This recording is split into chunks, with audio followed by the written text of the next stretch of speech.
Everyone.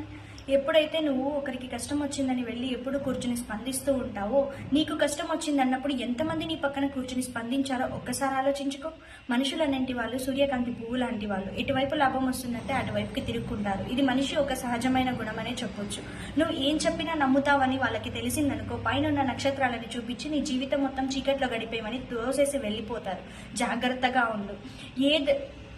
ఏ మనిషినైనా నువ్వు పోగొట్టుకున్నప్పుడు ప్రపంచంలో ఒక మనిషి పోయాడని మాత్రమే వాళ్ళు చూస్తారు, కానీ పోగొట్టుకున్న నీకు మాత్రమే తెలుసు ఆ ఒక్క ప్రాణమే నీ ప్రపంచం అయి ఉంటుందనేసి.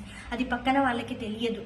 అందుకే నీ అలర్ట్నెస్లో నువ్వు ఎప్పుడూ ఉండు. ఏ బంధాలని పోగొట్టుకోకు, అలాగని ఏ బంధత్వాన్ని బ్లైండ్గా నమ్మకు. నీ జీవితం నీ ఇష్టం. నీ జీవితాన్ని నిన్ను మించి ప్రేమించేవాడు ఈ భూమి మీద ఇంకెవ్వడూ ఉండడు. మనుషులు అనేవాళ్ళు సెల్ఫిష్గానే ఉంటారు. అలాగే నువ్వు కూడా బతకాలి. ఎందుకంటే ఈ భూమి మీద బతకాలంటే సెల్ఫిష్నెస్ లేకపోతే నువ్వు అస్సలు బతకలేవు. ఎప్పుడు నువ్వు ఒకరికి చెడు కోరుకోవో అప్పటి వరకు దేవుడు నీ చెయ్యి ఎప్పటికీ వదలడు. ఇది మాత్రం నమ్మకంగా నువ్వు ఖచ్చితంగా నమ్మాల్సిన విషయమే. హ్యాపీ శివరాత్రి.